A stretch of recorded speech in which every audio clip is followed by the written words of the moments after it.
Bonjour. Cette vidéo n'est pas à proprement parler une vidéo de réfutation. C'est une vidéo de réponse, de réaction, presque de commentaire, qui se veut bienveillante. Il s'agit ici de notre réponse-réaction à un échange très intéressant qui a eu lieu entre Adrien Abozy et son invité, l'éditeur d'une version de l'Évangile selon saint Matthieu. Échange qui a lieu lors d'une émission sur la chaîne YouTube de Monsieur Abozy. Nous dirons bien évidemment ce qui est selon l'orthodoxie véritable et qui n'est pas ce qui est dit ici. Mais nous voulons en fait souligner une proximité. Dans la foulée de notre appel aux catholiques traditionnalistes, plusieurs nous ont déjà rejoints et nous avons presque une dizaine de baptêmes en vue. Que l'Esprit Saint soit loué de cette grâce. Parmi les sédévacantistes qui nous écoutent, certains comprennent la vérité de l'orthodoxie traditionnelle. Avec le temps, il devient envisageable de voir que les anciens sédévacantistes deviennent sociologiquement la plus grande partie de notre paroisse, et si Dieu le veut, le peuple d'une Église de France véritablement orthodoxe. Les sédévacantistes qui nous ont rejoints étaient sédévacantistes pour ce genre de choses. Et comment faire autrement que de quitter cette Église conciliaire abjecte lorsque l'on voit cela ?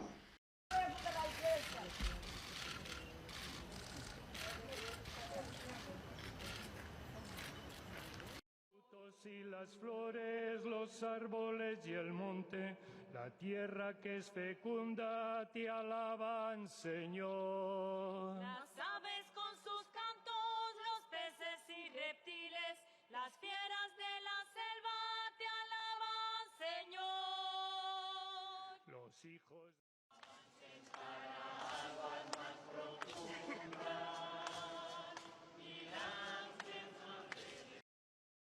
Mais Dieu merci, et peut-être un peu aussi grâce à nous, en se tournant vers l'orthodoxie, ils ont évité l'écueil de l'orthodoxie officielle. Car quitter un catholicisme romain moderniste pour aller vers une orthodoxie moderniste serait vraiment une démarche stérile et navrante. Dans l'orthodoxie traditionnaliste à laquelle nous appartenons, ces sédévacantistes savent qu'ils n'auront pas affaire à ces prêtres imbibés de modernisme, validant Darwin, validant le tournant LGBT de la société, validant l'œcuménisme, validant l'alignement sur les lignes politiques des États qui les financent. Adrien Abozy est un sédévacantiste très actif sur les réseaux sociaux et a déjà bien compris que le nœud du problème en France était la République, la Révolution française et le fait d'avoir décapité le roi et renié la monarchie. Malheureusement, du point de vue orthodoxe, il semble totalement bloqué dans sa posture papolâtre. Son invité est Daniel Dias, l'éditeur de cette Bible commentée. L'échange entre les deux aborde des questions que se posent tous les orthodoxes sérieux, et même tous les chrétiens sérieux en général. Nous n'avons gardé que l'échange consacré à l'ouvrage et la lecture de la Bible. L'entretien concernait également les actualités du milieu sédévacantiste et d'autres questions qui ne nous semblaient pas fondamentales ou intéressantes à traiter. Tu sais, mon ami Adrien, les ordinateurs, ça existe à peu près depuis les années 40, quelque chose comme ça. C'est ça. Seconde Guerre mondiale. Ouais. Et les logiciels de traitement de texte sont arrivés dans les années 70. Avant ça, on va dire que les imprimeries, tu vois, ça fonctionnait avec une autre méthodologie. Depuis qu'on peut tout remettre au propre une bonne fois pour toutes et faire des PDF bien propres et les imprimer, on est déjà à Vatican II, quoi. Donc on n'a jamais eu une église forte qui mettait en promotion des livres purement catholiques, etc. Et quand on se convertit, il y a un passage, il y a un moment où on se dit il faut que je lise la Bible. Je pense que ça arrive à tout le monde. Voilà. Et d'ailleurs, c'est pour ça que beaucoup de fois, on t'a demandé dans les questions en commentaire, mais quelle Bible acheter ? Quelle Bible acheter ? Quelle Bible acheter ? Tout à fait. Et à l'époque, moi, quand ça m'est arrivé cette question, quand cette question je me la suis posée, je suis parti dans les librairies religieuses catholiques sur Paris et je me retrouve devant le rayon un peu naïvement en me disant va y avoir, bien entendu. Ouais, on se comprend. Je me retrouve face à des multitudes, on va dire, de livres différents. Ils n'avaient pas glissé le Coran à côté, non ? Ils avaient pas. Non, peut-être pas. On va peut-être pas aller jusque là. Mais ceci dit, il y a des livres de développement personnel qui contiennent des choses qui sont absolument pas catholiques. Bref, on se comprend. Et qu'est-ce que je disais ? Donc on se retrouve, moi je croyais naïvement que j'allais pouvoir acheter l'évangile de saint Matthieu à part avec, je sais pas, les commentaires de tel abbé qui était, on va dire, avant Vatican II ou quoi que ce soit. Je m'attendais à pouvoir acheter ne serait-ce que des livres de l'Ancien Testament mis à part, par exemple le livre d'Isaïe, le livre de la Genèse, etc., etc. Et en réalité, quand on est dans les rayons, on trouve énormément de Bibles de 3000, tu sais, des grosses bibles de 3000 pages, Oui, à peu tout à près fait. comme ça, avec très peu de commentaires, écrits en tout petit, sur du papier ultra fin, et généralement, c'est Papier des livres tabac, qu'on ouais. achète et on lit pas grand-chose à l'intérieur. Généralement, après, ça dépend vraiment des personnes, mais la plupart du temps, c'est des livres qui servent à décorer plus qu'autre chose. Et en partant de là, je me suis posé la question, dans le tas, c'est lesquelles les bonnes bibles catholiques? Donc tu avais déjà fait la promotion à ce micro-là, tu avais parlé de la Bible Glaire, si tu te souviens bien. Oui, tout à fait, oui. Et cette Bible-là, c'est peut-être la seule Bible catholique qui a été rééditée à ce jour qui tient la route, comme on dit. Je peux penser aussi à la Bible Crampon, mais je vais vous présenter des arguments au fait où je ne suis pas fan de la Bible Crampon, je vais vous expliquer pourquoi. Et après, passer ces deux Bibles-là, honnêtement, il n'y a pas grand-chose. En l'occurrence, par contre, il y a beaucoup de Bibles conciliaires, quoi, on va dire ça comme ça. Et les Dont Bibles... on ne dira pas certains acronymes qui sont blasphématoires. Hein. Oui, on va plutôt les épeler. Et la première Bible qui nous vient en tête, celle qui est la plus connue chez les modernistes, c'est la TOB, la traduction œcuménique biblique, où celle-là, par exemple, c'est une Bible qui est censée être coécrite entre des catholiques, des protestants et des schismatiques orientaux, à savoir des orthodoxes. Ils sont très fermés d'esprit, ils n'ont même pas mis de musulmans et de bouddhistes. Quoi. Ils sont très fermés d'esprit. Ils sont rigides. C'est pour la prochaine édition peut-être. Ils sont rigides, remarque. voilà. Ouais, oui, tout à fait. C'est pas impossible, hein. On est qu'en 2022. C'est vrai. Voilà. On va voir les nouveautés qui vont arriver plus tard. Ceci dit, cette Bible, tu t'en doutes, quand ils ont besoin de faire un compromis, à ton avis, c'est de quel côté qu'on fait le compromis? Pas du bon. Voilà, on est d'accord. Et justement, j'ai des textes avec des traductions qui sont un petit peu bancales, où on va voir à quel point, des fois, elles font des compromis qui sont à la limite de l'hérésie, quoi, à la limite blasphématoire par certains endroits. Et après, si vous allez voir les autres Bibles qui sont disponibles, vous allez voir généralement d'autres Bibles qui sont soi-disant plus sérieuses, comme la Bible de Jérusalem, qui a été écrite par les dominicains, mais qui présente également les mêmes défauts que la TOB, la traduction œcuménique biblique. C'est pareil pour la traduction officielle liturgique. Donc voilà, toutes ces Bibles un petit peu qui sont disponibles, généralement, le texte qui est dedans, non pas qu'il est faux à 100%, mais il y a certains passages où c'est vraiment problématique. Alors, quelle Bible acheter? Bon, passons sur la mention schismatique orientaux, ce n'est pas le sujet. La question est, quelle Bible acheter lorsque l'on veut avoir une édition sérieuse de la parole? Cette question est une question centrale et malheureusement, il n'y a pas de bonne réponse. En effet, comme ils en font le constat, seuls les modernistes ont la puissance financière et éditoriale suffisante pour faire quelque chose, et ce qu'ils ont fait pose bien des soucis. Donc, que répondre à part? Prenez plusieurs Bibles et comparez-les, justement pour voir les biais et les choix de traduction. L'idéal dont j'ai parlé pour les études théologiques, d'apprendre les 3 langues sacrées que sont le latin, le grec et l'hébreu, ne concerne qu'une petite fraction de personnes déterminées. Il y a des différences de traduction qui s'expliquent historiquement et théologiquement, mais encore faut-il connaître ces raisons et ces contextes. Un autre idéal, qui n'est pas non plus facilement accessible du point de vue pratique, est d'avoir les commentaires patristiques. Le texte biblique est ardu et il n'est pas impossible que l'on comprenne le texte de façon erronée.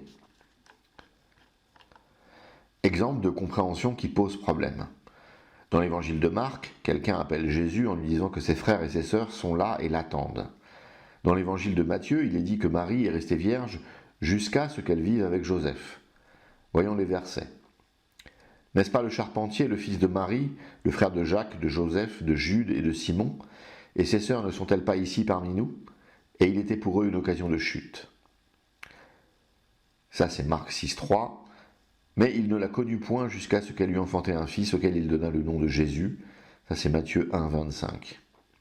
Il est tout à fait compréhensible qu'en lisant ces 2 versets, sans être adossé à une solide tradition chrétienne, on puisse conclure de façon protestante. Marie était vierge lors de la naissance de Jésus, mais ensuite, elle a eu plusieurs enfants avec Joseph. Et pourtant, la tradition orthodoxe est très très claire. Marie est priée, exaltée, vénérée comme étant vierge et uniquement mère de Jésus. Alors comment réconcilier cela? Le verset de Matthieu demande une connaissance profonde du grec. Les linguistes expliquent que l'adverbe traduit par « jusqu'à » est « éos » et qui ne se comprend pas spontanément comme en français. En français, « jusqu'à » suppose une inversion ensuite. En grec, cela n'est absolument pas le cas. « Il ne la connut point jusqu'à ce qu'elle eût enfanté un fils » ne suggère absolument pas qu'ensuite cela ait changé. Cela dit juste que jusqu'à la naissance, elle était vierge. Reste alors le problème de la fratrie. Eh bien, il faut savoir que dans le monde juif du 1er siècle, les rapports familiaux étaient bien différents par rapport aux nôtres. Le même mot est utilisé pour cousin ou demi-frère. Donc lorsque l'on lit le mot frère ou sœur, ici, il peut s'agir philologiquement de cousin ou de demi-frère. Voyez comment une traduction peut être terriblement trompeuse. La tradition de l'Église nous apprend que Joseph avait eu des garçons et des filles d'un premier mariage et qu'il était veuf. Ainsi, Jésus a eu tout un ensemble de demi-frères et sœurs plus âgés que lui, et c'est d'eux dont il s'agit ici. Fin de la digression. J'en reviens à la question de la Bible. Malheureusement, il n'y a pas de Bible orthodoxe de langue française. La seule chose que l'on puisse faire est donc de posséder plusieurs Bibles, de voir qu'il y a des différences de traduction. Mais la meilleure chose à faire est d'assister régulièrement aux offices, idéalement de les prier le plus souvent possible, pour être imprégné de toute cette connaissance des traditions de l'Église, et de ne plus être seul face au texte, mais de le lire avec les saints, les ascètes, les docteurs. Dernière chose relativement aux Bibles disponibles en langue française, méfiez-vous comme de la peste de ce qui est dit dans les notes critiques et dans les textes d'introduction. C'est du modernisme à l'état brut, de l'hérésie en intraveineuse, édifiant à lire en un certain sens. Personnellement, j'ai une TOB pour les textes deutérocanoniques, et j'aime bien la Jérusalem ou la Seconde pour la qualité du français. Mais ensuite, il n'est pas possible de vous dire quoi que ce soit sur une édition sérieuse qui fasse référence. Et je te passe encore les Bibles un petit peu farfelues. Je ne sais pas si tu es au courant que ça existe, mais il y a là The Bible. Est-ce que tu connais The Bible ? De nom. Parce que c'est tout simplement une Bible écrite en langage de jeunes pour attirer les jeunes dans l'église, quoi. Ben, c'est bien connu quand avec des Sissi la famille, des ouais, gros. Exactement, voilà, peut-être. Je sais pas, j'ai pas acheté la Bible, j'ai pas fouillé le contenu, mais enfin bon, voilà. T'imagines que quand on désacralise les Écritures saintes, ça donne pas envie de les lire comme des Écritures saintes. Et puis on voit tout le respect qu'on les intéressait pour les Saintes Écritures. Exactement. The Bible est un marqueur intéressant de notre société. Vous avez vu depuis quelques décennies dans ce pédagogisme qui tue l'école que le mouvement est descendant et non pas ascendant. On descend le niveau de la chose étudiée pour l'amener à celui d'un enfant roi, laissé seul à ses caprices et ses pulsions qui ne sont que très rarement orientés vers son propre intérêt bien compris. On ne monte plus l'élève vers les merveilles de notre culture et de notre civilisation. J'avais déjà vu Molière réécrit en langage des cités. Il était normal que la Bible subisse la même mutilation. Le principe est le même. Il s'agit de rendre le texte plus accessible, plus facile. Autant déjà, chez Molière ou n'importe quel grand auteur du genre, toucher à son style est déjà impensable du point de vue littéraire. Autant, malgré les limitations des traductions dont j'ai donné un exemple plus haut, toucher à ce que Dieu veut nous dire est absolument criminel. Vous connaissez tous le Notre Père normal, si j'ose dire, celui qui a été dit par Jésus, noté par Matthieu, transmis par l'Église et enfin traduit par les philologues travaillant sur les textes bibliques. Je ne le redonne donc pas. Par contre, voici le Notre Père promu par The Bible. Notre Père qui est dans les cieux, que chacun reconnaisse que tu es le Dieu saint, que ton règne vienne, que chacun sur la terre fasse ta volonté comme elle est faite dans le ciel.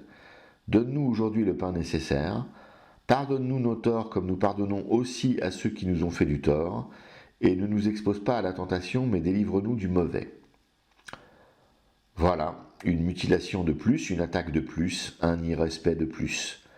Pour les enfants, il existe un nombre incalculable de bandes dessinées, de livres d'introduction qui sont bien faits, qui permettent de se familiariser avec tous les moments clés de l'histoire sainte.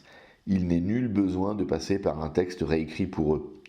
Le mieux est de leur expliquer le texte, et pour l'expliquer, il est nécessaire de soi-même l'étudier. Mais j'insiste, il faut leur expliquer le texte, pas un substitut suintant de modernisme et de moraline. Ce qui doit leur parvenir est ce que l'Esprit a dit. Si au prisme de la traduction s'ajoute celui d'une réécriture pour simplification, on se doute bien que se confronter à la pensée divine est totalement empêché. Et si vous ne savez pas tout expliquer, ce n'est pas grave, hein, bienvenue au club. Il y a des passages obscurs, compliqués, la pensée divine ne se saisit pas en un instant, une vie n'y suffit pas. Mais comme dans tous les domaines, il est nécessaire aussi de voir, de connaître ce que font les autorités incontestées dans ce domaine. En musique, tous les musiciens écoutent les grands maîtres. En philosophie, on étudie les plus grandes pensées humaines relativement à des concepts, etc., etc. Eh bien, dans le domaine biblique, il faut savoir identifier les références incontestées. Ce sont les pères de l'Église. Passer par The Bible, c'est comme mettre Chantal Goya dans la liste des références pour une étude sérieuse de la musique. Cela revient cliniquement au même. Il existe un âge où l'enfant n'est pas prêt à percevoir la beauté d'une musique qui fait référence. Il faut attendre.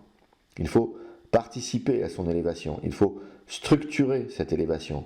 Mais il ne faut jamais modifier ce qu'on cible. C'est vrai dans tous les domaines et c'est vrai pour la Bible. Alors juste une chose, Daniel, avant que tu continues, précisons qu'on peut acheter ta version, enfin l'édition de la Bible commentée par l'abbé Fillon sur ton site. Pierre Tirmont, c'est quoi l'adresse du site, pardonnez-moi? C'est ça. Alors, et on a mis en description le site de Daniel pour que vous puissiez vous la procurer. Voilà. C'est ça, le livre il est disponible à 25 € plus 5 € de frais de port. Donc c'est un très beau livre. Un très beau cadeau de Noël. Et c'est un très beau livre, très agréable au toucher, donc très beau. Et j'ai pour habitude de dire qu'un livre c'est une présence, tu vois. Et ça c'est vraiment un très très beau livre, vraiment bien foutu, vraiment beau travail mon cher Daniel, beau travail. Mais vas-y, je t'ai coupé, mais il fallait préciser et on répétera. On répétera à la fin parce que bien près du micro aussi. Je te présenterai à la fin un petit peu le contenu du livre et pourquoi la Bible Fillon. J'ai dit que c'est la meilleure Bible. Oui. Et je te présenterai ça après. Je vais plutôt là cibler au fait des petites problématiques. Tu sais, dans la fameuse TOB, la traduction œcuménique biblique, par exemple, quand on va dans le chapitre 11, verset 2 du livre d'Isaïe, donc c'est un livre de l'Ancien Testament d'un prophète qui s'appelle Isaïe. Et vous avez dedans, c'est le passage scripturaire qui sert de fondement aux dons du Saint-Esprit parce qu'ils sont énumérés à l'intérieur et ils sont au nombre de 7. Donc on a le don de sagesse et d'intelligence, le don de conseil et de force, le don de science et de piété, et on a le fameux don aussi de crainte du Seigneur. Ça, ce sont les 7 dons qui sont énumérés à l'intérieur. Je peux même vous le faire selon la Vulgate, je vous le fais rapidement. Et requiescet supereum spiritus domini, spiritus sapientiae et intellectus, spiritus concilii et fortitudinis, spiritus scientiae et pietatis, et trepebliteum spiritus timoris domini. Donc ça, c'est le texte, on va dire, de la Vulgate sur laquelle s'est basé après l'abbé Fillon pour traduire, on va dire, le texte biblique. En revanche, quand on prend les Bibles, comme les Bibles modernistes, on va tomber sur des choses comme celui-là. Sur lui reposera l'esprit du Seigneur, esprit de sagesse et de discernement, donc on en a 2, esprit de conseil et de force, on en a 4, esprit de connaissance et de crainte du Seigneur. Donc dedans, l'esprit de piété, il a complètement disparu, il n'existe plus à l'intérieur. C'est assez bizarre, mais c'est comme ça. Donc les conciliaires ont un don en moins quand ils sont confirmés. Enfin, je crois qu'ils ne sont pas confirmés d'ailleurs. Mais bon, c'est plutôt ça le cas, mais ça, c'est encore autre chose. Voilà. C'est pareil après, si vous prenez les autres Bibles comme la Bible de Jérusalem, c'est pareil dans la traduction officielle liturgique. Alors, mais ça, c'est une amputation aberrante quand même. Hein. C'est une amputation totalement aberrante. C'est une amputation, je ne connais pas la raison. Personnellement, j'ai peut-être une petite hypothèse que je vais exposer tout à l'heure. Mais j'ai pas forcément la raison pour laquelle, parce que c'est, tu sais, la science liturgique qui est une science que normalement c'est des clercs qui s'y consacrent à temps plein. Et moi je suis un simple laïc, donc je ne fais que de faire le constat, on va dire. On fait beaucoup de constats, nous. Et donc, qu'est-ce qu'on trouve dans la Bible Fillon ? Et l'esprit du Seigneur se reposera sur lui, l'esprit de sagesse et d'intelligence, l'esprit de conseil et de force, l'esprit de science et de piété, là il est apparent, et il sera rempli de l'esprit de crainte du Seigneur. Vous prenez la Bible Glaire, c'est exactement la même traduction, pratiquement mot pour mot. Il y a peut-être 2 mots qui s'inversent, etc. Mais en tout cas, il y a la présence des 7 noms. Et bien ça, tu vois, moi je trouve que c'est un petit peu problématique, dans le sens où normalement, on devrait retrouver ces 7 dons, même évident. Dans les Bibles. C'est évident, voilà. C'est juste, c'est disparaît. C'est pour ça. Mais des exemples comme ça, si tu veux, j'en ai une dizaine. Je vais t'en présenter juste 3 pour éviter de faire une émission trop longue et indigeste. Mais c'est très intéressant. On va continuer, par exemple. Mais il est bon quand même de savoir que ces gens-là ont tout souillé et tout dégradé, tu vois, qu'ils se sont attaqués à tout, même aux Écritures. Quoi. Même aux Écritures. Ils sont attaqués au sacrement, à la doctrine, bien entendu, etc., et même aux Écritures. Alors, en Isaïe 11.2, on nous dit que l'esprit de piété a disparu. Alors, le cas d'Isaïe 11.2 est un cas très intéressant pour l'étude, ne serait-ce que philologique de la Bible. Là où ils voient une amputation, ils lisent en fait des traductions basées sur l'hébreu, ce qui, a priori, est ce que Dieu a dit à Isaïe. Et là où ils lisent ce qu'ils estiment être la vérité, ils lisent le grec de la Septante que Jérôme a récupéré dans la Vulgate. Donc ça, c'est le texte hébreu. J'ai mis les versets 2 et 3, car c'est là que se joue la nuance. Alors, si on le traduit mot à mot, Venacha, et il reposera, Alav, sur lui, Roar Adonai, l'esprit de Adonai, de tétragramme, Roar Chorma, l'esprit de sagesse, Uvina, et de connaissance, Roar Etsa, l'esprit de conseil, Ugvura, et de puissance, Roar Da'at, l'esprit de savoir, Veirat Adonai, et de peur, de tétragramme de Adonai. Et au verset 3, il est dit qu'il se réjouira dans la peur de tétragramme, ou peur de Adonai, comme vous voulez, avec les mots du verset pour peur et pour tétragramme Adonai. Maintenant, si on prend le grec des Septante, si on traduit mot à mot, on a « et reposera sur lui l'esprit de Dieu ». Donc là, le tétragramme est devenu Théou, ce qui est classique pour les Septante. L'esprit de sagesse et de compréhension, l'esprit de conseil et de force, l'esprit de savoir et de piété, et verset 3, le remplira l'esprit de la crainte de Dieu. Et si on termine avec le latin proposé par Jérôme, eh bien on voit bien que Jérôme s'est calqué sur le grec des Septante, puisqu'en verset 3, il met « et plebit eum spiritus timoris domini ». Mais il est un peu cavalier de dire que le texte hébreu est moderniste, et qu'il s'agit d'une amputation d'un charisme de l'esprit. L'hébreu insiste sur la crainte du Seigneur qui est doublée. On la trouve comme 6e dans l'énumération des charismes de l'esprit, et le texte hébreu insiste ensuite sur cette crainte du Seigneur en précisant que cette crainte du Seigneur est véritablement ce qui constitue un délice pour celui dont il est question.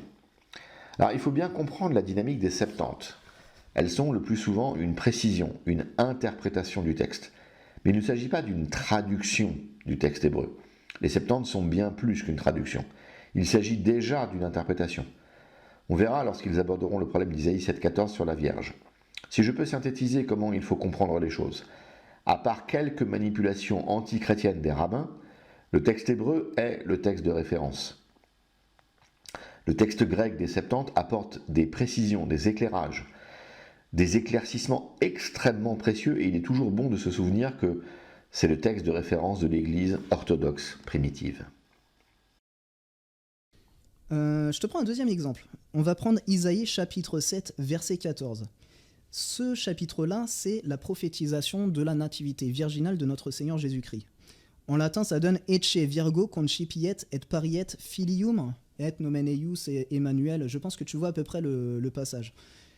Qu'est-ce qu'on a dans la traduction œcuménique biblique? Alors dedans, je te répète, Ecce virgo concipiet. T'es pas un latiniste, on est d'accord, t'es peut-être pas très très bon en latin. Mais oui, le mot confirme, virgo, ouais. le mot virgo, Oui, bon, c'est la Vierge quand même, oui. Voilà, on est d'accord que t'arrives à reconnaître que c'est vierge, t'as pas un super pouvoir, on est d'accord. Non, je suis même très mauvais moi en latin, je le dis, sans fausse modestie. Et ben voici comment ils traduisent ce passage-là dans la traduction œcuménique biblique. Voici que la jeune femme est enceinte et enfante un fils. Donc tu vois, la Vierge passe à une jeune femme. Et dans d'autres passages, c'est jeune fille, ça dépend vraiment. Ça dépend au fait de la version, quoi, de la version moderniste. Par contre, qu'est-ce qu'on trouve ? Mais le mot vierge leur écorche la bouche, semble-t-il. Voilà. C'est une traduction qui est faite pour être en compromission avec les protestants, etc. Alors dans la bouche d'un catholique, on va dire... Il nie l'Immaculée Conception. Pas forcément l'Immaculée Conception, mais la virginité perpétuelle de la très sainte Vierge Marie est niée, oui, par certains protestants, oui. Ah bah tu sais que pour certains, on a la réponse, pour certains protestants, Jésus a des frères et des sœurs. C'est bien évident. Ouais. Alors que quand notre Seigneur donne la très sainte Vierge Marie à Saint Jean, il aurait pas pu le confier à un de ses frères et à une de ses sœurs, quoi. On va dire que non, mais ça semble logique, quoi. Ouais, non, mais c'est vrai qu'effectivement, ouais. Donc ça penche du mauvais côté, comme tu disais. Voilà, ça penche toujours du mauvais côté, mais ce qui est normal, c'est un esprit de compromission on se dit, on va être gentil avec les protestants, comme ils voient qu'on est gentil avec eux, ils vont devenir catholiques, on va se tenir la main, etc. Moi, c'est pas la meilleure vision que je vois pour faire des conversions, mais bon, ça les regarde, ma foi. On en reparlera, tiens, tout à l'heure d'émission, tu verras. Et qu'est-ce que je te disais ? Voilà, pour les protestants, c'est très certainement convenable. Nous, pour les catholiques, on a envie de défendre la très sainte Vierge. Et dans ce passage-là, bien entendu, il est fait référence à la très sainte Vierge Marie quand on dit qu'une vierge enfantera. Dans la TOB, tu sais, il y a des notes de bas de page. Et sur ce verset-là spécifiquement, la note de bas de page commence par « probablement l'épouse du roi », en faisant référence à la jeune femme. Donc on ne dit même pas que la jeune femme en question, c'est la très sainte Vierge Marie. Par souci, on va dire, d'honnêteté intellectuelle, derrière, ils annoncent que la Septante, une autre version de la Bible dont je parlerai un petit peu après, ils annoncent que la Septante, elle, a traduit le mot Vierge par Parthénos, et donc le renvoie à la très sainte Vierge Marie. Je ne sais pas si tu m'as suivi, mais en tout cas, la Septante avait très bien lu la très sainte Vierge Marie. Ceci dit, c'est bizarre de présenter une fausse information en premier, en mettant un probablement. Et à l'arrache en bas de page. Voilà, exactement. Et par la suite, par contre, les autres, ils ont vu la très sainte Vierge Marie, mais ils sont un peu à l'ouest, quoi. Tu vois, c'est un petit peu l'effet que ça me donne, et bah, ça nous fait un petit peu grincer les dents, quoi, comme on dit. Et tout à l'heure, je t'ai dit, je sais pas d'où est-ce qu'ils ont sorti leurs textes. En tout cas, ils se basent sur des textes écrits en hébreu et ils le retraduisent en fonction du texte hébreu qu'ils ont sous les mains. Et dans le texte hébreu, il est vrai que dans ce passage-là, le mot vierge, c'est le mot alma. Et le mot alma, en hébreu, il veut dire jeune fille, jeune femme. Et c'est pour ça que mot à mot, ils traduisent. Ceci dit, on a un très grand saint dans l'Église catholique, d'ailleurs un docteur de l'Église catholique, qui, à un moment de sa vie, je parle bien sûr de Saint Jérôme, l'auteur de la Vulgate, bien entendu, je vais peut-être le nommer avant, qui a eu la mission par le pape Saint Damas Ier de simplement compiler les textes bibliques et de les traduire en latin. Il faut savoir qu'à cette époque-là, on peut considérer que l'ensemble de l'Ancien Testament est écrit en hébreu et que l'ensemble du Nouveau Testament est écrit en grec, sauf éventuellement peut-être Saint Matthieu qui est écrit initialement, peut-être, on n'est pas sûr et certain, soit en hébreu, soit en araméen. On n'a pas vraiment de certitude à 100%. Et c'est pour ça que tu te mets à la place de Saint Jérôme. Lui qui connaît bien le latin, s'il avait besoin de traduire le mot alma par petite fille, il aurait employé le mot puella. Puella, c'est petite fille en latin. Ceci dit, s'il a employé le mot vierge, c'est parce que il avait des documents sous les yeux, il a comparé et il en est arrivé à la conclusion que ce passage faisait référence à la nativité virginale de notre Seigneur Jésus-Christ. Et du coup, il traduit le mot par le bon mot. Je ne sais pas pourquoi, 1500 ans après, on se dit on va tout retraduire et on revient en arrière en incluant des choses qui Quel était le problème Quel était le problème, exactement. Mais bon, souvent, on a des problèmes avec la très sainte Vierge, voilà. Quand on n'est pas catholique, bien entendu. Quand on est de catholique, même que Bourgogne avait expurgé la fausse messe de tout ce qui choque les protestants, et bien de même, les conciliaires expurgent des écritures tout ce qui gêne les protestants, ou pourquoi pas schismatiques orientaux, qui par ailleurs sont également hérétiques. Et j'ajoute juste une chose, c'est que quand je dis que Saint Jérôme, il a eu des textes à côté de lui, il a eu notamment, très certainement, pour faire sa traduction, la Septante. La Septante, c'est l'Ancien Testament traduit en grec dans les années à peu près moins 150 avant Jésus-Christ. Et c'est une Bible qui fait un petit peu référence parce qu'elle a très bien été conservée. Et la légende ou la tradition, je sais pas quelle est la part de vérité, c'est qu'elle a été écrite par 70 érudits, 70 sages de l'époque, et que les 70 ont fait une traduction de leur côté et sont tous arrivés au même résultat quand ils ont sorti, qu'ils ont comparé leurs résultats, quoi. De là, ils en ont conclu que c'était un miracle, que ça venait de Dieu, et que on peut le penser comme ça. Ça, c'est quelque chose. Alors, Isaïe 7,14, la jeune femme ou la vierge? Alors déjà, répondons immédiatement et rapidement à la petite saillie d'Adrien Abosi, ce sont les catholiques romains qui sont en état de schisme et d'hérésie et pas les orthodoxes. Ceci est évident, mais bon, il est parfois utile de rappeler les évidences. Nous vous invitons à voir les vidéos qui ont traité de ce sujet particulier. Passons maintenant directement à la problématique d'Alma vierge dans la prophétie d'Isaïe. Comme pour le sujet précédent, il n'y a pas d'amputation ou de régression à vouloir donner la prophétie en hébreu. C'est tout de même ce que Dieu a dit à Isaïe et qui est consigné dans le livre d'Isaïe. Alors l'hébreu, en mot à mot, se traduirait « Voici, il donnera, tétragramme ou Adonai, lui à vous signe. Voici la Alma », donc là je garde le texte, le mot en hébreu, « La Alma deviendra enceinte et portera un fils, et elle appellera son nom avec nous, elle ». Le Immanuel n'est pas un seul mot. En grec, c'est pratiquement la même chose avec deux variantes. Immanuel est devenu un seul mot, et c'est un nom, Emmanuel. Et surtout, le sujet de la suspicion ici de nos deux intervenants, Alma est devenu Parthénos. Le grec de Parthénos est très précisément vierge, tandis qu'Alma ne signifie pas vierge. Alors Jérôme a choisi de rester fidèle à la précision des Septante plutôt que d'être philologue de l'hébreu. Et il a bien raison. Mais encore une fois, c'est un choix. Si l'on veut connaître, et c'est également important, ce que Dieu a dit à Isaïe, c'est Alma. Si Dieu avait voulu parler d'une vierge, il est très probable qu'il aurait utilisé le mot Betula, qui signifie vierge en hébreu. Ce qui est criminel ici est la note de la TOB en bas de page. La note devrait faire au moins une demi-page pour donner tout le contexte. Le texte hébreu original, la précision des Septante, l'histoire de cette traduction et l'utilisation que Matthieu en fait dans son évangile. Une fois de plus, les Bibles modernes laissent le lecteur seul, sans tradition ecclésiale, et ceci est absolument coupable. Alors maintenant, essayons de comprendre Alma Parthenos. Une bonne façon de faire est de voir les occurrences du mot Alma dans la Bible. Qu'est-ce qu'une Alma au juste ?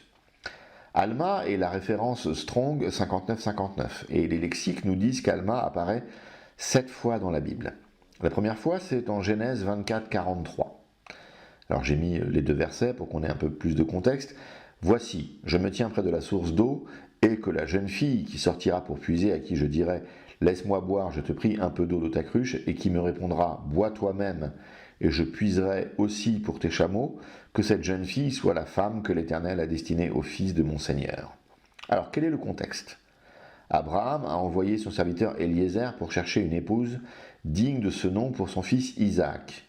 Eliezer est parti dans la zone géographique où habite le clan d'Abraham, car il ne veut pas qu'Isaac épouse une cananéenne.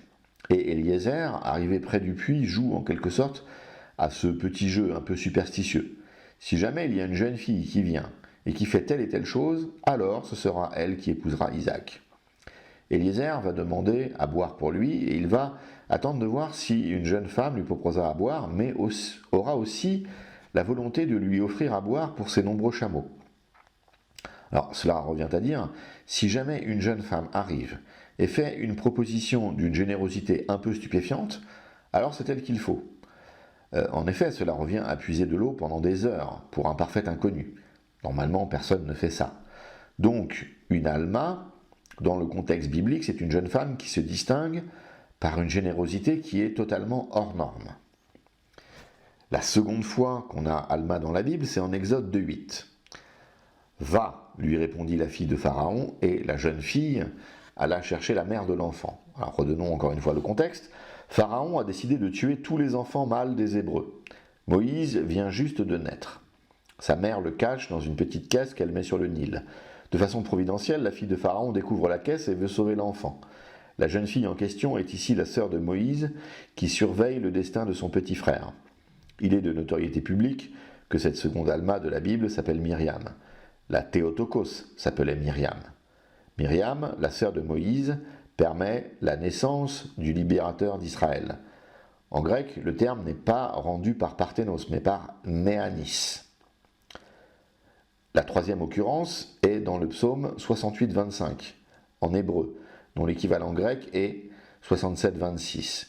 Ici aussi, en grec, il n'y a pas de Parthénos, mais Néanidon, le pluriel du grec Néanis, vu en Exode. Quel est le contexte ? Dieu donne la victoire à son peuple et les jeunes filles participent à la liturgie de célébration de la victoire contre les forces du mal. Alors il y a 2 occurrences dans le Cantique des Cantiques qui ne permettent pas de progresser dans la compréhension de ce qui nous intéresse. Je laisse donc ces occurrences de côté. L'occurrence suivante est dans le livre des Proverbes. Il y a 3 choses qui sont au-dessus de ma portée, même 4 que je ne puis comprendre. La trace de l'aigle dans les cieux, la trace du serpent sur le rocher, la trace du navire au milieu de la mer et la trace de l'homme chez la jeune femme, donc Alma.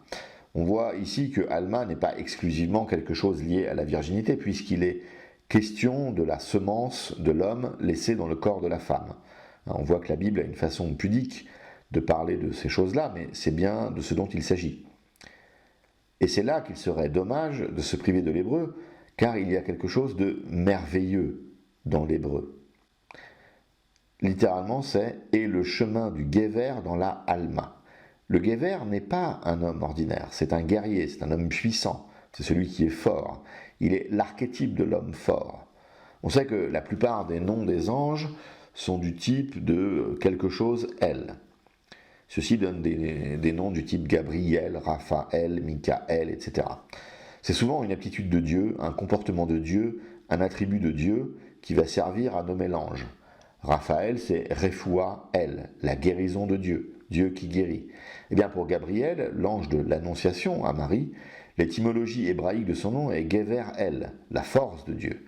Gabriel est l'ange qui, d'après son nom, représente la puissance divine, la force de l'Éternel. Eh bien, nous dit Salomon dans ses proverbes, la façon dont les hommes fécondent les femmes, il y a une alma où cela est incompréhensible en relation avec un Gever.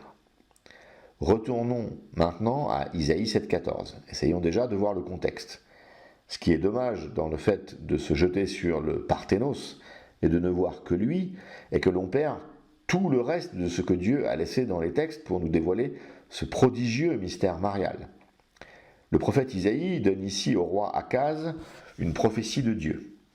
Akaz est un roi de Juda du 8e siècle avant le Christ.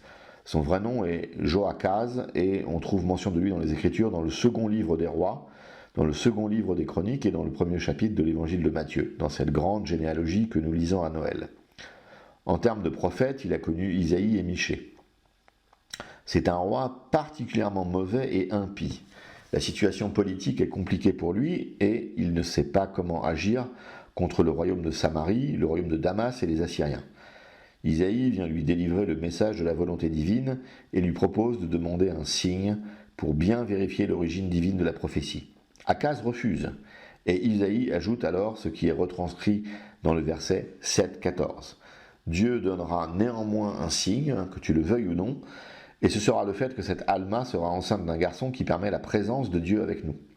Alors ce garçon sera Ézéchias, l'un des plus grands rois, sinon le plus grand roi d'Israël. Ézéchias, c'est la restauration du temple de Jérusalem souillé par les rois précédents, dont son père. C'est le retour au strict monothéisme mosaïque et la fin de l'idolâtrie et du polythéisme. C'est la recherche effrénée de la paix avec l'Empire assyrien. Et enfin, devant l'impossibilité de la paix avec celui-ci, la victoire militaire providentielle donnée par Dieu qui détruit l'armée assyrienne devant Jérusalem. Donc qu'avons-nous si nous restons au portrait robot disponible dans la Bible en hébreu sur Alma ? Par la Genèse, nous savons que c'est une femme d'une générosité sans commune mesure, seule digne d'épouser et donc de devenir membre de la lignée choisie par Dieu pour renverser les forces du mal. Par l'Exode, nous savons que c'est une femme qui se prénomme Myriam et qui permet la naissance de celui qui va sauver Israël. Par le livre des Proverbes, nous savons que c'est une femme dont même le roi le plus sage qu'ait eu Israël ne comprend pas comment Gabriel est impliqué dans l'engendrement qu'elle va accomplir. Par le livre des Psaumes, nous savons qu'elle sera aux premières loges pour se réjouir de la victoire eschatologique de Dieu sur les forces du mal. Et enfin, par le livre du prophète Isaïe, nous savons qu'il s'agit de celle qui va mettre au monde le libérateur d'Israël, le plus grand roi d'Israël, celui qui va permettre une incroyable victoire contre les forces du mal. Voilà où nous en sommes en termes de révélation si nous nous en tenons à l'hébreu. Nous qui connaissons la Toute Sainte, nous l'avons déjà reconnu. Les sages de la Septante, mus par le même esprit que ceux qui avaient écrit la parole de Dieu, à savoir ici Isaïe, Moïse, David et Salomon, précisent le portrait. Ils ajoutent cette mention qui frise l'absurde et qui ne devient compréhensible que lorsque nous sommes passés par la naissance virginale. Cette Alma sera vierge. Bien évidemment, ici, lorsque nous partons de son portrait dans l'hébreu, il est évident qu'elle était vierge avant de concevoir. Il était évident que Rebecca, que Myriam, la sœur de Moïse, et que les jeunes femmes qui étaient au plus près du sanctuaire céleste étaient vierges. Mais il était absolument normal de penser, comme ce que nous indiquaient les Proverbes et le livre d'Isaïe, que nous aurions affaire à une conception passant par des rapports intimes avec une femme qui était vierge avant cette union. Et c'est là que les sages de la Septante écrivent, peut-être sans bien comprendre, qu'elle est vierge. Le grec nous dit bien que c'est une vierge qui devient enceinte, c'est-à-dire une impossibilité logique. Une Alma qui devient enceinte, nous pouvons le conceptualiser, c'est la marche normale des choses, mais une vierge, par définition, ne peut pas devenir enceinte. Et c'est ensuite le génie de Matthieu que de relier le tout dans l'Évangile, où il indique cette prophétie des Septante est maintenant accomplie. Alors j'en reviens maintenant à la question évoquée par Adrien Abosi et son invité. Il est fort possible que les traducteurs, par modernisme, que les catholiques romains, par une sorte de main tendue aux protestants, veuillent privilégier le texte hébreu originel qui ne mentionne pas la virginité. Il me semble également qu'une Bible orthodoxe francophone sérieuse devra faire le choix ici de privilégier la version grecque sur ce mot précis, mais il faudra accompagner ce verset d'une explication détaillée, car ici l'enjeu est de ne pas enfermer Marie dans sa virginité. Elle ne se réduit pas à cela. D'une certaine façon, ce miracle est davantage celui de Dieu que le sien. La note accompagnant la traduction devra renvoyer à Rebecca et montrer que Marie était une personne d'une générosité, d'une abnégation, d'un effacement, d'une pudeur, d'une grandeur spirituelle absolument sans commune mesure, et que ceci doit être connu. La note accompagnant la traduction devra montrer qu'elle est liée à Myriam, et par le prénom et par le fait qu'elle a sauvé l'envoyé de Dieu. La note devra montrer qu'elle a une place éminente près du trône divin dans l'acte liturgique. La note devra montrer cette relation à Gabriel qui est incompréhensible, au plus sage des sages. Et la note devra expliquer le contexte avec Ézéchias et tout ce que j'ai rapporté avant. La mère de Dieu, c'est aussi tout cela. Ce n'est pas une jeune femme que Dieu a choisie par hasard pour surpasser les règles de la nature. Même si dans tout cela, on ne peut effacer la grâce divine, il n'est pas interdit de penser que c'est cette immensité spirituelle de Marie qui a fait dire à Dieu que le temps était venu pour lui de s'incarner. Je vais prendre un autre exemple pour te montrer que des fois ça peut être aussi un petit peu, ça peut diminuer au fait le côté génial que peut avoir Dieu. Parce que je sais pas si tu as remarqué, mais l'Ancien Testament, enfin je suppose que tu l'as remarqué, l'Ancien Testament... Je le connais pas par cœur. Hein. J'imagine. Hélas. En plus, il n'y a pas beaucoup de Bible catholique à lire, donc ça aide pas. L'Ancien Testament, il contient plein de préfigurations de ce qui va se passer ensuite dans le Nouveau Testament.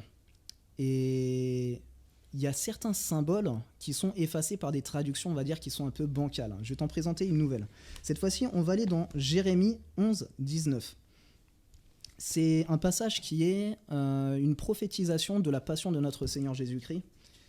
Et ça donne, dans la TOB, « Moi j'étais comme un agneau docile mené à la boucherie, j'ignorais que leurs sinistres propos me concernaient. Détruisons l'arbre en pleine sève, supprimons-le du pays des vivants, que son nom ne soit plus mentionné. » Et dans ce passage, ce qui m'intéresse vraiment qu'on va mettre en gras, c'est « Détruisons l'arbre en pleine sève », parce que c'est ce passage-là qui est, on va dire, totalement différent de ce que Saint Jérôme a traduit dans la Vulgate. Par exemple, la Bible de Jérusalem, c'est « Détruisons l'arbre dans sa vigueur », et la traduction officielle liturgique, c'est « Coupons l'arbre à la racine ». Mais on va voir maintenant qu'est-ce qu'on va trouver dans un livre comme celui de l'abbé Filion, et je vous le dis, pour la Bible Glaire, c'est à peu près mot pour mot exactement la même chose.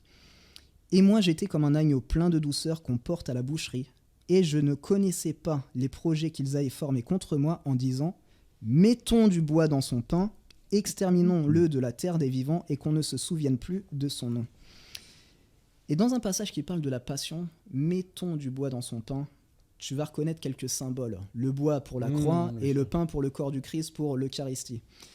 Je ne sais pas si en plus tu vois, c'est un petit peu « Mettons du bois dans son pain », c'est l'instrument par lequel on va attaquer notre Seigneur Jésus-Christ, on va le mettre à mort. De l'autre côté, quand tu vois « Coupons l'arbre à la racine », le sens il est complètement changé et ça n'a plus rien à voir. Et ce côté génial que Dieu a de nous faire quelques clins d'œil où il nous annonce 400 ans, 500 ans à l'avance ce qui va se passer plus tard, et ben il y a certaines traductions qui ne le permettent pas. Parce qu'on ne parle pas assez de Dieu, mais tu sais, Dieu il est hors du temps. Dans le sens où nous, on est dans le temps, genre passé, présent, futur, mais Dieu il voit tout dans un même espace-temps. C'est-à-dire qu'il voit déjà tous les potentiels futurs, tout le futur, etc. Et du coup, il est capable, par sa toute-puissance et par son infinie intelligence, etc., de tout gouverner dans le monde comme il le souhaite. Et c'est pour ça qu'il est capable de faire par la bouche de ses prophètes des prédictions qui se dérouleront 400, 500 ans plus tard. Et c'est quelque chose qui permet de faire des conversions. Parce que les miracles qui sont contenus dans l'Ancien Testament et toutes les prophéties qui se réalisent, moi je sais pas si pour toi, mais quand je me suis converti, je suis tombé sur pas mal de vidéos qui parlaient de toutes ces prophéties, comme quoi notre Seigneur allait naître à Bethléem, comme quoi il allait mourir sur la croix, etc. Dans les évangiles de Saint Matthieu, dans le moment de la Passion, il y a souvent... En fait, les évangélistes répondent que les prophéties qui sont contenues à l'intérieur, par exemple, qu'ils allaient jouer ses vêtements au dé, ils annoncent que cette prophétie a été accomplie à l'intérieur. Toutes ces choses-là, c'est le côté génial qu'a Dieu de nous dire « Bon, ben regardez, je vous donne toutes les clés pour comprendre que j'existe, etc. » Parce que bon, dans une société qui oublie le surnaturel, c'est important de le répéter. Tout à fait. Jérémie 11, 19. Ce verset de Jérémie reprend exactement la même problématique. Les Septante face au texte massorétique, mais sous un autre angle. Le texte massorétique donne quelque chose d'assez obscur. Si on le traduit mot à mot, ça pourrait donner « Et je, comme un agneau docile, amené au boucher, et pas je savais que contre moi ils avaient considéré des pensées.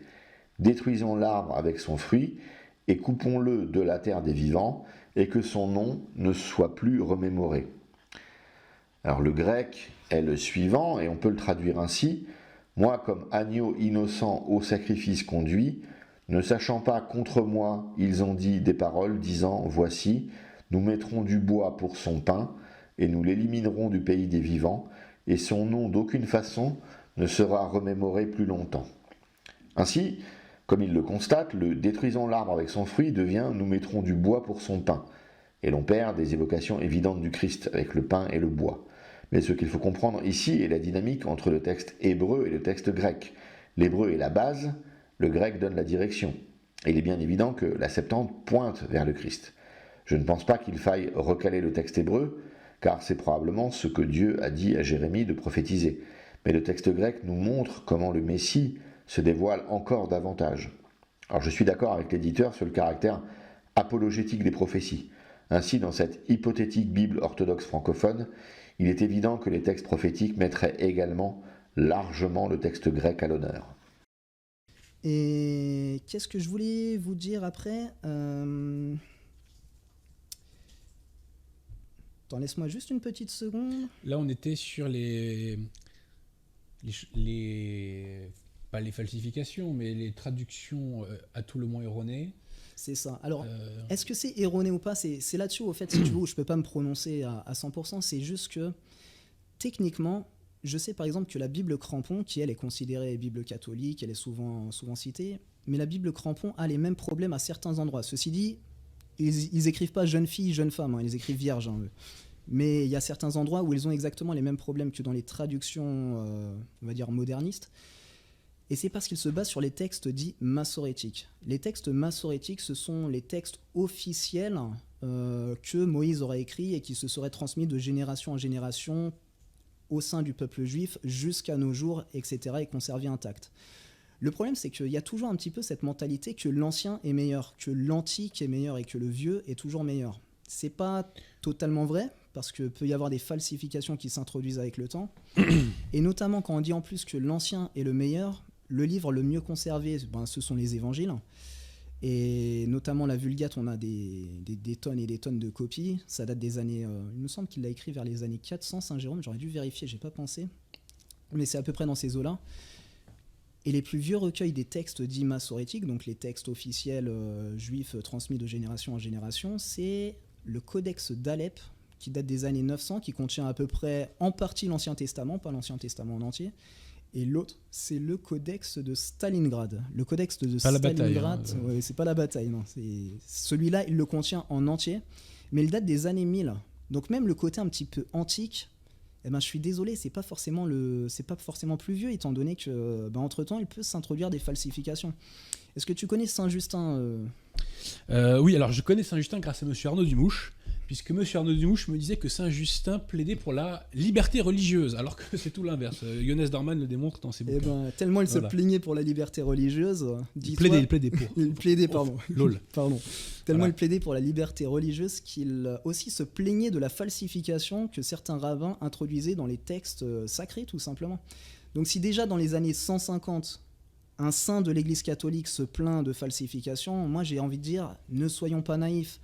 Il peut y avoir des choses qui ont été substituées et c'est humain, le péché originel existe et il y a des personnes qui sont prêtes à tout pour faire passer leurs idéologies.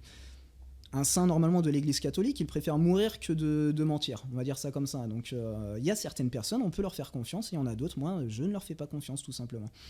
Et je ne vois pas pourquoi on va revenir sur quelque chose qui a déjà été approuvé par l'Église.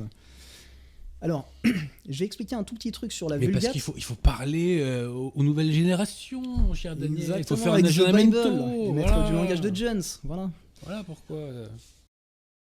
Alors, l'authenticité des textes massorétiques. Le codex le plus ancien que nous ayons du texte massorétique est assez récent. Cela est parfaitement exact. Il s'agit du codex de Leningrad et non pas de Stalingrad. Ce codex date de 1008 et a été recopié au Caire. Donc effectivement, il est en théorie possible que ce soit l'exacte copie de ce que Moïse a reçu de Dieu, mais il est aussi théoriquement possible que ce texte de Leningrad ne soit pas l'exacte copie de ce que Moïse a reçu de Dieu.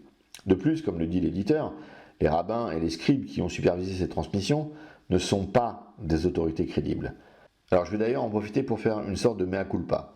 En effet, j'ai pensé pendant des années que les rabbins, bien qu'anti-chrétiens, avaient néanmoins un respect tel pour le texte qu'ils ne l'auraient pas modifié. Bien, j'ai évolué sur ce point en préparant le cours sur le chapitre 5 de la Genèse.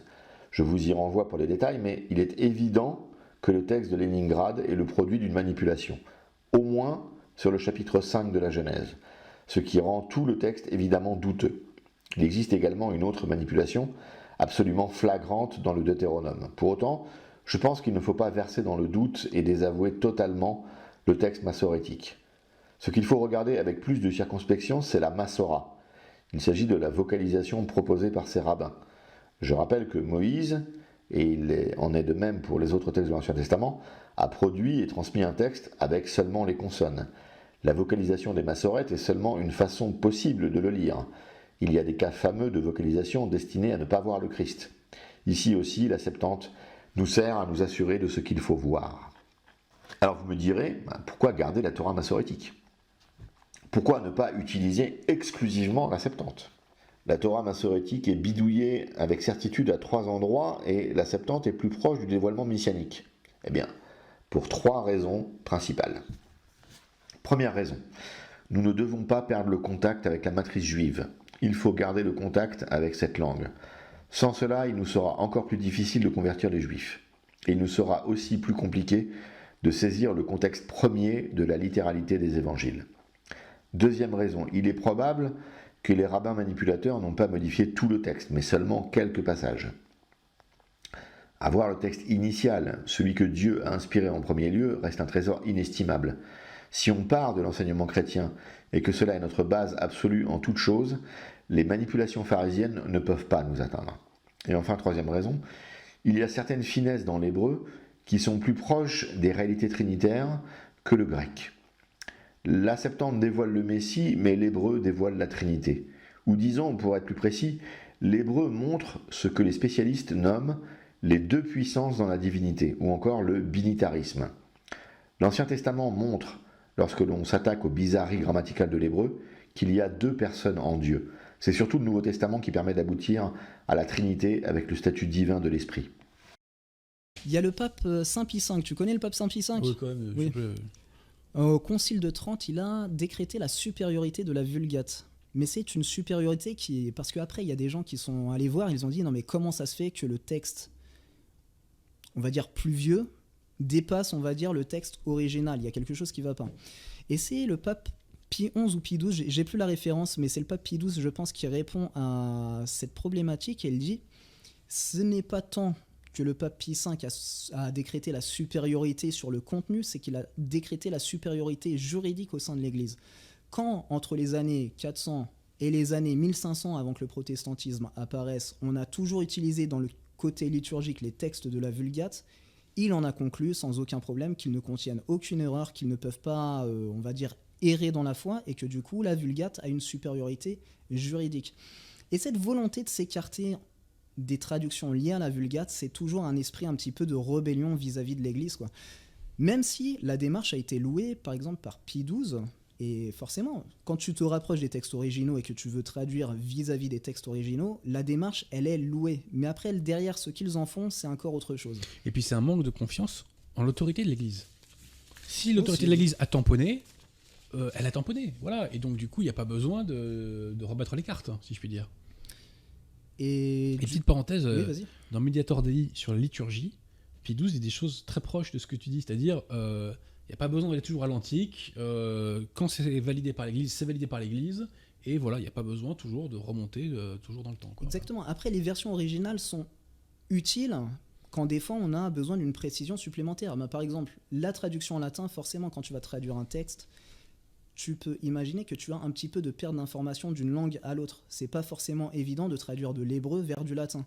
Et donc, quand tu peux consulter les textes sources, cela te permet de... Par exemple, s'il y a un mot qui est ambigu dans une langue et qui ne l'est pas dans l'autre, eh ben, tu vas retrouver le sens. Mais à part ça, généralement, la Vulgate suffit amplement. Et je pense que j'en ai fini pour présenter un petit peu les problèmes de traduction qui sont liés à l'intérieur des Bibles modernistes. Moi, c'est qu'une hypothèse, ça vient des traductions massorétiques, mais après, ça peut être autre chose. Mais ça, ce sont des clercs normalement qui doivent fouiller et expliquer ça plus en détail. La Vulgate est une compilation de textes latins dont la majorité est due à saint Jérôme, mais certains livres sont des traductions plus anciennes. La position de Jérôme est assez originale car la tradition latine se basait, avant que Jérôme ne postule autrement, sur le grec des Septante. Jérôme propose au contraire de repartir de l'hébreu. Le problème est que Jérôme s'est basé sur les manipulations pharisiennes. Le cas le plus emblématique est de postuler un monde de près de 6000 ans pour nous, tandis que la Septante nous donne aujourd'hui l'année 7531.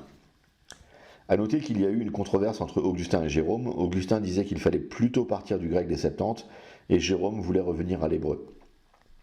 Alors ce n'est pas à nous de trancher la question entre les deux géants du monde latin. Deux arguments plutôt en faveur d'Augustin. Tout d'abord, les pharisiens ont manipulé le texte. Deuxièmement, Jérôme produit une rupture de tradition en ne tenant plus compte de la Septante en premier lieu, qui était absolument normative à l'époque. En laissant de côté la Septante, il choisit de rompre avec des siècles de tradition. Alors une orthodoxie occidentale n'a pas d'enjeu vis-à-vis de la Vulgate. En effet, la tradition est de produire liturgiquement un texte en langue courante. Aujourd'hui, le latin n'est plus la langue du peuple français. Donc une orthodoxie française ne se basera pas sur la Vulgate. Liturgiquement, cela se fera également en français. Cela ne nous empêche pas de ressentir le sacré et la beauté émanant des textes et des liturgies latines. Il faut que les orthodoxes d'Occident se souviennent que les liturgies de saint Jean Chrysostome et de saint Basile de Césarée ne sont pas les seules expressions liturgiques orthodoxes.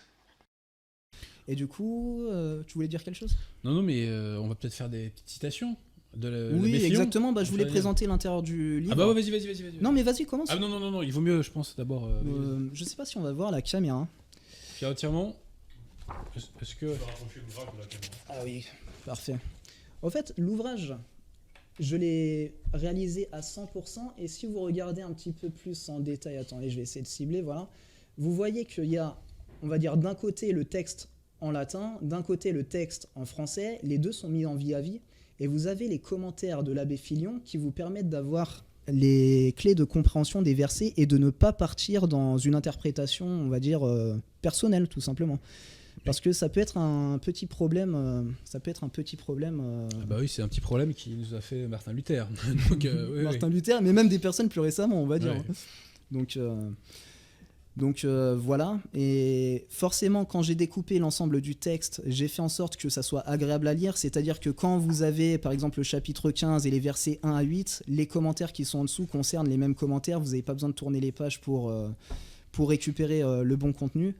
Et puis voilà quoi, après ça vous permet de voir aussi le contenu qu'a produit l'abbé Filion. Ah oui, et tu sais qui... Et juste pour terminer là-dessus, en fait il y a 3 livres en un dans ce livre-là. Voilà, il y a 3 livres en un, oui, on peut dire ça. Expliquer aux gens. On peut dire ça. Et tu sais que j'ai dit en début d'émission que c'était la meilleure Bible catholique. Mais tu sais que je ne suis pas le seul. Il y a aussi des conciliaires conservateurs qui sur leur site le disent clairement. Voilà la meilleure Bible catholique, etc. Et notamment aussi le site de la Fraternité Saint-Pie-X. Le site de la Fraternité Saint-Pie-X met en avant cette Bible catholique et dit on regrette que cette Bible n'a jamais été rééditée tant les commentaires sont fournis et ce sont voilà exactement. Et les petites parenthèses, ils auraient pu le faire plutôt que de falsifier le catéchisme Saint-Pie-X. Chers amis de la fraternité, vous auriez pu vous occuper de la Bible de l'abbé Filion. Disons que moi je suis surpris en arrivant en 2022 de ne pas trouver l'ensemble de cette Bible rééditée. Je fais comme je peux parce que bon, je m'en occupe tout seul, du début à la fin, même faire les couvertures, la totale, j'ai tout appris de mon côté. Et après, c'est sur mon temps libre, donc j'ai déjà les 3 autres qui sont en préparation et qui seront imprimés prochainement aussi. Et donc ça sortira. Comme je l'ai dit tout à l'heure, c'est disponible sur le site clotildis.fr. Et puis voilà, tu veux peut-être dire un mot sur le livre parce que tu en as lu une partie ? On remarque ici que ce jeune homme travaille absolument tout seul à la réédition de quelque chose, et sa démarche est tout à fait admirable. Nous avons ici une nouvelle occasion de constater le mal que fait tout ce milieu académico-universitaire qui a remplacé la patristique par un discours académique qui se prosterne devant la science et devant la modernité. Quel en est le résultat ? Le peuple chrétien n'a pas aujourd'hui à sa disposition l'enseignement de l'Église facilement accessible. On pourra nous retourner le problème. Et vous, les VCO, que faites-vous ? Eh bien, nous n'avons ni les moyens, ni le temps. Nous n'avons pas de monastère avec des moines qui puissent dédier leur temps à cela. Tout est à reconstruire. L'objectif est bien évidemment identifié. Il s'agit d'avoir une métropole orthodoxe de France. Une des tâches de cette métropole sera d'offrir aux fidèles les ressources liturgiques, canoniques, bibliques, théologiques, patristiques, catéchétiques nécessaires à la bonne marche de l'Église dans notre belle France. Une Bible qui puisse servir de référence sera un jalon important de notre marche vers cet idéal. Que Dieu nous envoie les grâces nécessaires dans l'accomplissement de cette tâche. On va faire des petites citations. Ouais, vas-y. Alors d'abord, quand on me demande quel est votre passage préféré de la Bible, je réponds souvent sur ce passage de Saint Matthieu que j'aime beaucoup, chapitre 6, verset 24-34. Pourquoi ? Parce que quand je l'ai lu, ça m'a donné confiance en l'avenir, parce qu'on est tous angoissés socialement plus ou moins, il y a le chômage, il y a ceci, il y a cela, etc. Enfin, à l'époque, pour moi. Et c'est quelque chose qui m'a aidé à avoir confiance en l'avenir. Voilà. Et donc c'est un passage qui est très important et très touchant, et qui m'accompagne, si je puis m'exprimer ainsi, toujours aujourd'hui. Alors, d'abord on lit le texte, et après peut-être quelques petits commentaires de l'abbé. Allons-y. Alors, nul ne peut servir de maître, car ou il haïra l'un et aimera l'autre, ou il s'attachera à l'un et méprisera l'autre. Vous ne pouvez servir Dieu et Mammon. C'est pourquoi je vous dis, ne vous inquiétez pas pour votre vie, de ce que vous mangerez, ni pour votre corps, de ce dont vous serez vêtus. La vie n'est-elle pas plus que la nourriture, et le corps plus que les vêtements ? Regardez les oiseaux du ciel. Ils ne sèment ni ne moissonnent, et ils n'amassent pas dans des greniers. Et votre Père Céleste les nourrit. N'êtes-vous pas beaucoup plus qu'eux ? Qui de vous, en se tourmentant, peut ajouter une coudée à sa taille ? Et au sujet du vêtement, pourquoi vous inquiétez ? Considérez comment croissent les lys des champs. Ils ne travaillent ni ne filent. Cependant, je vous dis que Salomon lui-même, dans toute sa gloire, n'a pas été vêtu comme l'un d'eux. Mais si Dieu revêt ainsi l'herbe des champs qui existe aujourd'hui et qui demain sera jeté dans le four, combien plus vous-même, hommes de peu de foi ? Ne vous inquiétez donc pas en disant « Que mangerons-nous » ou « Que boirons-nous » ou « De quoi nous couvrirons-nous » car ce sont les païens qui se préoccupent de toutes ces choses. Mais votre Père sait que vous avez besoin de tout cela. Cherchez donc premièrement le royaume de Dieu et sa justice, et toutes choses vous seront données par surcroît. C'est-à-dire, le choix de la vérité, c'est payant. Ça, c'est extraordinaire, tu vois. Ne vous inquiétez pas, donc pas du lendemain, car le lendemain aura soin de lui-même, à chaque jour suffit son mal. Alors, quelques petits commentaires de l'abbé Fillon. Ne pas se faire de vains soucis relativement aux nécessités de la vie quotidienne. Jésus ne condamne pas les préoccupations légitimes de l'individu du père de famille, touchant les besoins de la vie, mais une anxiété exagérée. Donc l'anxiété exagérée, c'est un péché. Qui proviendrait, parce que c'est un manque de confiance en Dieu, qui proviendrait de trop d'attachement aux choses de ce monde ou d'un manque de confiance en Dieu. Voilà. Alors un peu plus loin peut-être, par conséquent, celui qui a donné le plus, donc la vie, saura bien donner aussi le moindre, les aliments, les vêtements. Démonstration touchante de cette même vérité, les animaux les plus insignifiants sont généreusement nourris par Dieu sans avoir à faire d'efforts pour se procurer leur nourriture. À plus forte raison, le Père qui est aux cieux prendra-t-il soin de l'homme, sa créature de prédilection. Et un dernier petit commentaire, si vous voulez bien, un peu plus loin. Donc, l'abbé nous dit que c'est un reproche bien mérité, puisque c'est par suite d'un manque de foi en la providence qu'un chrétien se laisserait aller aux inquiétudes vaines. Donc, manque de foi en la providence qu'un chrétien se laisse aller aux inquiétudes vaines, contre lesquelles proteste le Sauveur. Une telle conduite serait digne des païens qui n'ont pas conscience, comme les disciples du Christ, d'avoir dans le ciel un Père qui s'occupe de leurs besoins. Voilà. Donc la morale de l'histoire, c'est que quand on cherche la vérité, le bon Dieu, il nous aide. Voilà. Exactement, tout simplement. Et donc, Et- ça nous aide à ne pas être trop angoissé de l'avenir. Et je te dis, moi, pourquoi aussi je me l'applique à moi, parce que je fais un métier libéral, et donc on n'a pas de revenus réguliers, tu vois. D'accord. Et en fait, au début, quand je me suis mis à mon compte, c'est un peu stressant quand t'as pas les clients qui arrivent immédiatement, mais avec les années et avec l'expérience, je suis détendu, parce que je me dis, la Providence va pourvoir. Et la Providence a toujours pourvu. Voilà. C'est ça. Quoi qu'il arrive, il faut faire des choix raisonnables et il ne faut pas Bien sûr. exagérer, on va dire, l'intervention de la Providence en se disant bon ben je vais rester Faut chez pas moi. tenter Dieu. Voilà. Exactement, je vais rester chez moi, les clients vont venir tout seuls parce que Dieu s'occupe de moi. Mais il ne faut pas avoir une attente exagérée aussi des choses du monde parce que du coup c'est un manque de providence en Dieu. Et tu vois, quand tu lis ça, on a juste envie de répondre là où Stevie Christé, quoi, tout simplement. Et de regarder les commentaires. Ce Et passage m'a marqué à vie. Ce passage fait partie du fameux Sermon sur la montagne, le premier grand discours de Jésus dans l'Évangile selon saint Matthieu. La lecture très personnelle d'Abosi est intéressante et montre comment l'Évangile arrive petit à petit à transformer nos vies. Mais s'il est intéressant de voir comment Adrien Abosi a réussi à intégrer ce logion du Christ dans son existence, il est plus intéressant encore de voir ce que les pères de l'Église disaient sur ce passage particulier. Saint Hilaire, par exemple, explique de façon intéressante que ce changement de perspective est un commandement qui peut influer sur le décret du jugement dernier. Parce que les pensées des incroyants ont été mal employées en ce qui concerne le soin des choses futures, ergotant sur ce qui doit être l'apparence de nos corps dans la résurrection, ce que sera la nourriture dans la vie éternelle, c'est pourquoi il continue, la vie n'est-elle pas plus que nourriture ? Il ne tolérera pas que notre espérance soit suspendue aux soins de la nourriture, de la boisson et des vêtements qui doivent être à la résurrection, de peur qu'il ne soit fait affront à celui qui nous a donné les choses les plus précieuses, en étant anxieux qu'il devrait nous donner aussi le moindre. Eh ben moi, figure-toi que ce dimanche dernier, on a eu un sermon, parce qu'on était le dernier dimanche après la Pentecôte, et on a eu un sermon sur la fin des temps, et je suis parti un petit peu lire les commentaires de l'abbé Filion là-dessus, et je vous fais le passage très très rapide, ça sera un petit peu moins long. C'est le chapitre 24 de Saint Matthieu, ça commence au verset 15. Quand donc vous verrez l'abomination de la désolation dont a parlé le prophète Daniel établie dans le lieu saint, que celui qui l'y comprenne. Alors que ceux qui sont en Judée s'enfuient dans les montagnes, et que celui qui sera sur le toit n'en descende pas pour emporter quelque chose de sa maison, et que celui qui sera dans les champs ne retourne point pour prendre sa tunique. Malheur aux femmes qui seront enceintes ou qui allaiteront en ces jours-là. Priez pour que votre fuite n'ait pas lieu en hiver ou un jour de sabbat. Car il y aura une grande tribulation telle qu'il n'y en a pas eu de pareille depuis le commencement du monde jusqu'à présent, et qu'il n'y en aura jamais.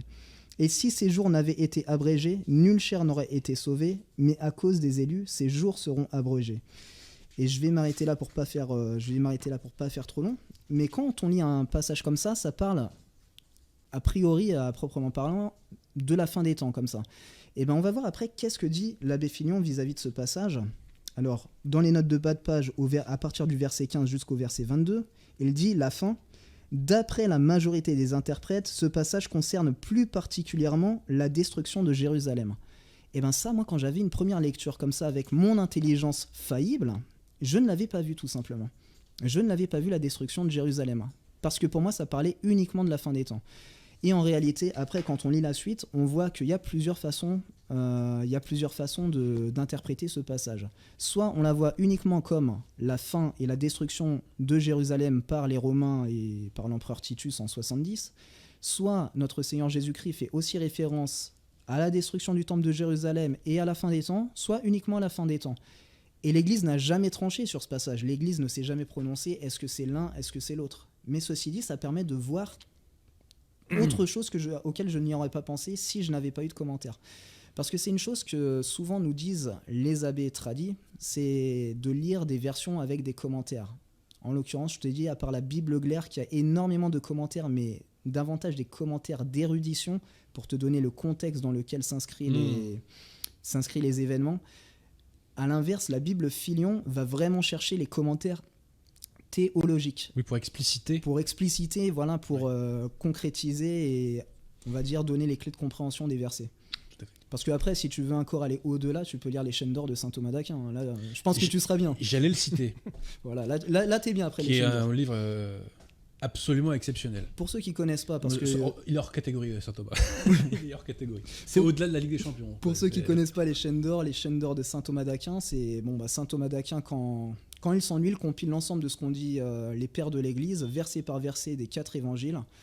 Et ensuite, il donne aussi sa version, et comme ça permet d'avoir à peu près l'interprétation des pères de l'Église sur l'ensemble des évangiles. Et mine de rien, je pense que les chaînes d'or, ça fait 3000-4000 pages à eux tout seuls, un truc comme ça. Voilà, donc on fait pas le poids. Hein. On fait pas exactement. Sont ici évoquées les chaînes d'or de Thomas d'Aquin. Chacun sait probablement combien Thomas d'Aquin est une figure importante du catholicisme romain. Ayant défendu la position romaine du filioque, nous ne pouvons que le cataloguer hérétique.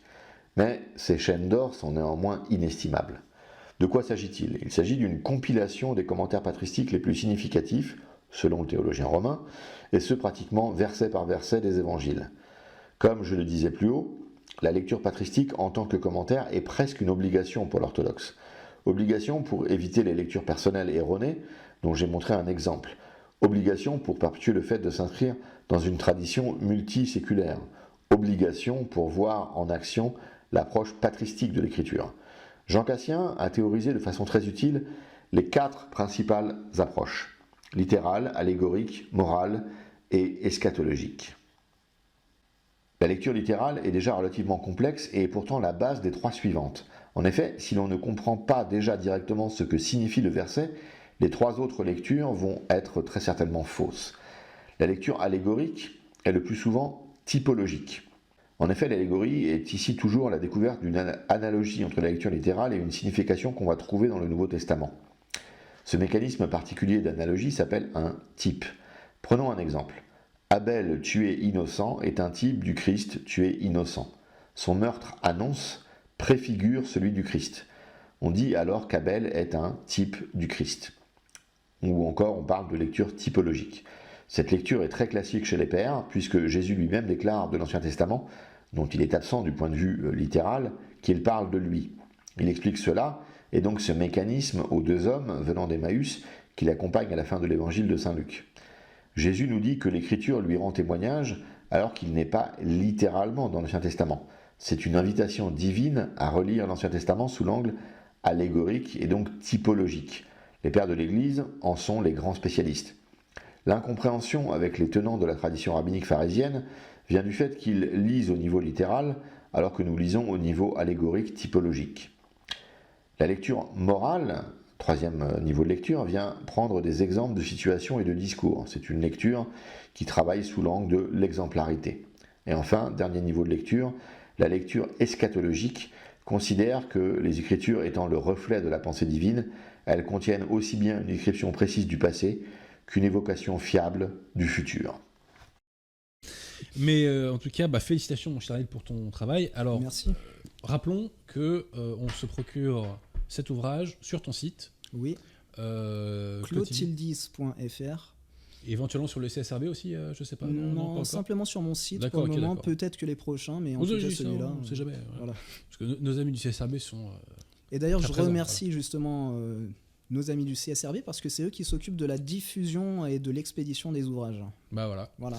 Non mais je fais beaucoup de pub pour eux parce qu'ils font un travail énorme depuis maintenant de longues années. Grâce à eux, des milliers de livres catholiques se sont répandus, je dirais, sur toute la France. Voilà, donc il faut leur rendre hommage. Voilà. Et bien entendu, j'en profite. Et les soutenir, chers amis, si vous pouvez les soutenir, n'hésitez pas.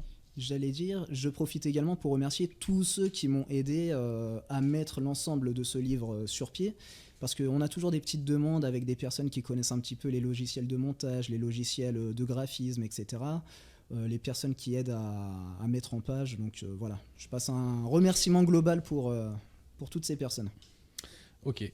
Voilà. Tu penses que tu as fait le tour? Moi, je pense que j'ai fait le tour là de ce que j'avais à dire. Je te remercie du coup de l'invitation. C'est un plaisir, mon cher Daniel, c'est un plaisir, c'est pour la cause.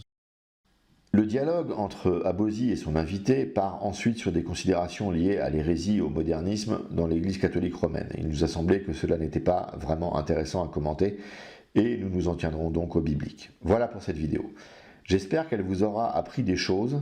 Si vous êtes sédévacantiste ou traditionnaliste, nous réitérons notre appel.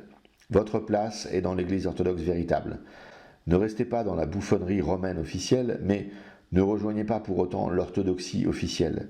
Vous y retrouveriez globalement la même chose, peut-être dans un état de décomposition moins avancé.